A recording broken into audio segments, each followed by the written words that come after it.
اعوذ باللہ من الشیطان الرجیم بسم اللہ الرحمن الرحیم السلام علیکم ویور۔ آج ہم جس میڈیسن پہ ڈسکس کرنے جا رہے ہیں وہ ہے آکسیڈیل انجیکشن۔ آکسیڈیل انجیکشن کے بارے میں آج ہم آپ کو ڈیٹیل بتانی ہے، کیا اس کے بینیفٹ ہیں، کیا اس کے سائڈ افیکٹ ہیں اور کس کمپنی کا ہے، اور اس کے اندر جو فارمولہ استعمال کیا گیا ہے وہ کیا ہے، اور لاسٹ پہ اس کی ڈیٹیل بتائیں گے اور کون سے مریض اس کو استعمال ہرگز نہ کریں۔ سب سے پہلے میرے نئے سامعین سے گزارش ہے کہ میرے channel health care and medical information کو سبسکرائب کر دو۔ پرانے سامعین سے گزارش ہے کہ میری ویڈیو کے اینڈ تک ضرور دیکھا کریں تاکہ آپ کو اس کی مکمل ڈیٹیل معلوم ہو سکے۔ اب آگے چلتے ہیں، آگے بتاتا چلوں کہ یہ ایک آکسیڈیل انجیکشن ہے، اس کے اندر جو فارمولہ تیار کیا گیا وہ سیفٹریکزون اور یہ سامی کمپنی کا اور 1 گرام انجیکشن ہے۔ یہ تھا اس کا مختصر سا تعارف۔ آگے بتاتا چلوں یہ کس وقت اور کیسے استعمال کیا جاتا ہے، کون سی بیماری میں آپ اس کو استعمال کر سکتے ہیں۔ سب سے پہلے میں آپ کو بتا دوں، آپ اس کو ٹائیفائڈ وغیرہ، اگر آپ کو ٹائیفائڈ کو 3 دن تک بخار رہے اگر ہے تو نہیں اترا تو آکسیڈیل انجیکشن کو استعمال کریں، آپ کو ٹائیفائڈ کا اندیشہ ہو سکتا ہے۔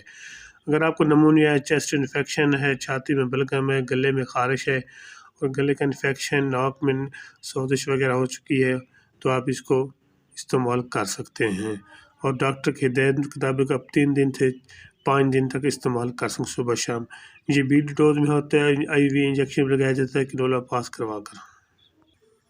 اس کے علاوہ آپ کو گلے کے ٹانسل وغیرہ ہیں، کڈنی کا انفیکشن ہے، یو ٹی یعنی کہ پیشاب کی نالی میں کوئی انفیکشن ہے، گردے کا انفیکشن ہے، اس کے علاوہ کہ بون آپریشن کے بعد کوئی انفیکشن آپ کو کنٹرول نہیں ہو رہا تو آپ کے مشورے اپنے ڈاکٹر کے طبی معالجے سے مشورہ کر کے آپ اس کو استعمال کر سکتے ہیں۔ باقی اس کے کوئی ایسا سائڈ افیکٹ نہیں ہے۔ باقی آپ کو اگر کوئی تولیدی نظام میں انفیکشن ہے، اس کے علاوہ کوئی سرجری کا انفیکشن ہو چکا ہے تو آپ اس کو استعمال کر سکتے ہیں۔ اگر آپ کی ہڈی کی سرجری ہے، اگر آپ کو کڈنی وغیرہ یا پروسٹیٹ کا انفیکشن ہے، اس کے لیے بھی آپ اس کو استعمال کر سکتے ہیں۔ ان کے لیے تو بہترین ایک لاجواب میڈیسن ہے۔ ٹائیفائڈ، نمونیا کا تو میں آپ کو پہلے ہی بتا چکا ہوں کہ اس کے لیے تو ایک زبردست سیفٹریکزون آپ کا بہترین انجیکشن ہے۔ اس کے علاوہ اگر آپ کو سانس کا مسئلہ ہے، سانس کا مسائل یعنی کہ چھاتی میں انفیکشن ہوتا ہے اور سانس لینے میں تنگی دشواری پیش آتی ہے، اس کے لیے بھی آپ صبح شام اس کو استعمال کر سکتے ہیں، اس کی بیڈی ڈوز استعمال کر سکتے ہیں۔ پھر آپ کو 1 سے 2 دن تک سانس کا مکمل مسئلہ حل ہو جائے گا اور اس سے آپ کو انفیکشن بلغم یعنی کہ چیسٹ انفیکشن ہونے سے روک دیتا ہے۔ باقی میں آپ کو اس کو بتاتا چلوں، آپ کسی بات کرتے ہیں اس کے سائڈ افیکٹ پہ۔ اگر آپ کو اس کے انجیکشن کے استعمال سے وہ متلک ہے، یعنی کہ پیٹ میں اگر درد ہونا شروع ہو جائے، گردے میں درد ہونا شروع ہو جائے، اس کے علاوہ ڈائریا شروع ہو جائے، سر درد چکر آنا شروع ہو جائیں تو اس کو اپنے معالجے سے مشورہ کر کے استعمال کریں۔ ایک چیز جو اہم آپ کو میں بتاتا چلوں، جو آپ کے وہ مریض اس کو ہرگز استعمال نہیں کر سکتے، مثلا اگر جگر کا مریض کا مسئلہ ہے، جگر کا مسئلہ ہے وہ مریض۔ اس کے علاوہ جو پریگننٹ خواتین ہیں، دوسری یہ ہے کہ اگر کوئی خواتین بچے کو فیڈنگ کرواتی ہیں تو وہ بھی اس کو اپنے معالج سے مشورہ کر کے استعمال کریں، اس سے پہلے اس کو ہرگز استعمال کریں۔ ویسے میں آپ کو بتاتا چلوں کہ کوئی بھی میڈیسن اپنے معالج سے مشورہ کر کے استعمال کیا کریں تاکہ آپ کو کوئی اس کے بعد میں کوئی مسئلہ پیش نہ ہو۔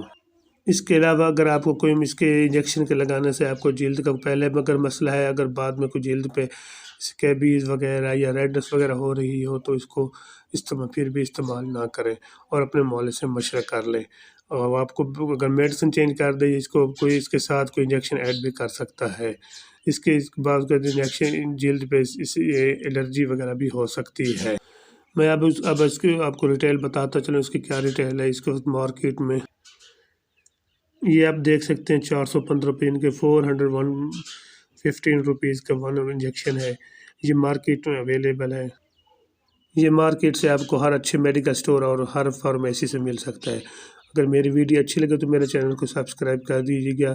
اس کے علاوہ اس کے متعلق اگر کوئی آپ کو سوال ہو تو میرے ان باکس میں آپ میسیج میں کر سکتے ہیں۔ اللہ حافظ۔